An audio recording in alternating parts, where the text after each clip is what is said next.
morning. Welcome to the Cam. I've got a few minutes before I have to be at a meeting downtown, so I thought I'd take this opportunity to talk about something that I put up on Instagram yesterday called Creative Cultivation for Manifestation. Should I try it again? Creative Cultivation for Manifestation. I said this to Billy the other day, and he was like, I don't even know what those words mean. I was like, fair enough. So here I am to kind of explain what my idea is with this creative cultivation for manifestation.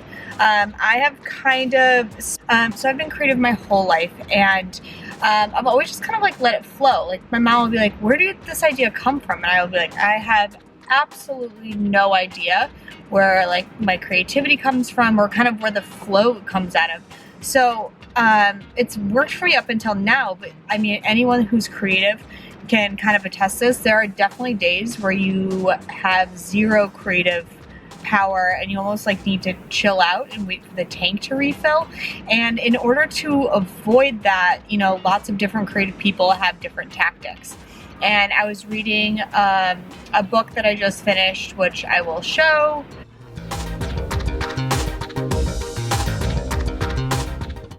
So I was reading that book, and I just did a business course for people doing conscious creation, and kind of the theme of both the book and the course were creating a structure in order to allow the creativity to flow better.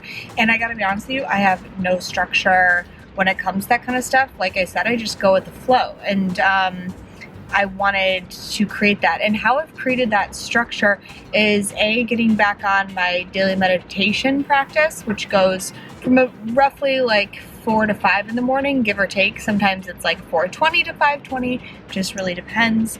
And that's a huge part of getting back on my practice. The second part of that practice is creating my morning structure outside of meditation. And right now, that's what I'm calling the creative cultivation for manifestation.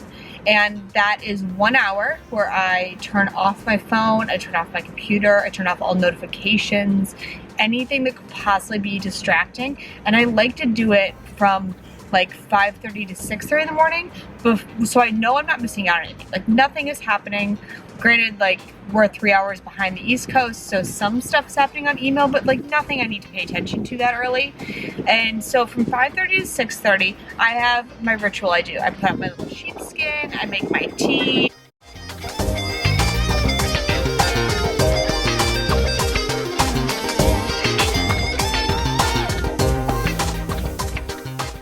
And I focus on a project really intensely with zero distraction. And the one I put up on Instagram yesterday was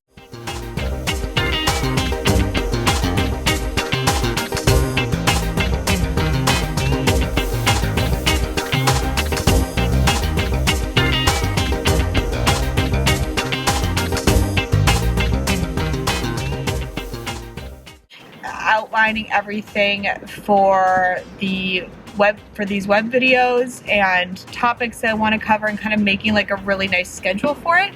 And other days it has been further designing for fall, designing special projects, designing custom projects. And sometimes if I've been doing like a lot of designing or a lot of like really intense project stuff, then I'll just read, because that really helps me as well. I mean, reading that book is what kind of like kicked my ass into, you know, making that structure. So I really will take just the hour and read. And I don't look at the timer. I don't do any of that kind of stuff in order to create this habit.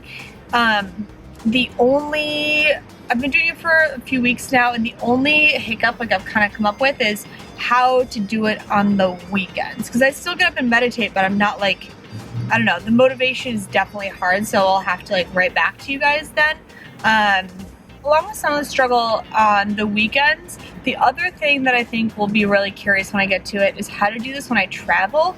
Because I obviously won't be able to, like, I'm not going to bring my nice teapot. Like, it'll probably just be a more pared down version, but it's like having those cues so I know that, okay, right now is my creative cultivation time. No one can mess with this. Like, from 5:30 to 6:30, this is what I do, and these are the little things I need to create this little mini ritual for me. But you don't want to like make them too extreme so that you're like, oh, well, I don't have tea, so I can't do my hour.